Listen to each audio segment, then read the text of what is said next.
Once again, good morning. Niya nasab kita sa ato ang pagpadayon pasabot sa pulong sa Dios. So atong tagapagtagad karon ang Psalms 92:13. Ingon ang pulong sa Dios, those that be planted in the house of the Lord. So giawhag day kita nga mga anak sa Dios, magpatanom ta diha sa balay sa Dios, nindot kay ang Kristohanon nga iya yung gi-dedicate ang iyang kinabuhi diha sa Dios.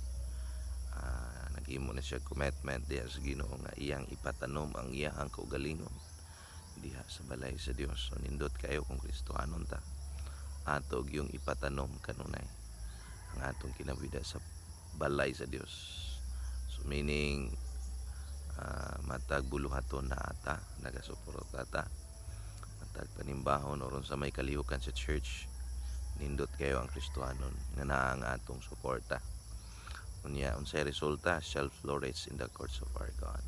So the more kang patagamtamon sa Dios ug mga panalangin nga giandam niya sa matag Kristohanon.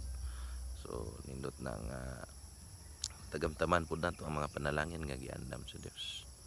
So mo nang be involved in God's ministry.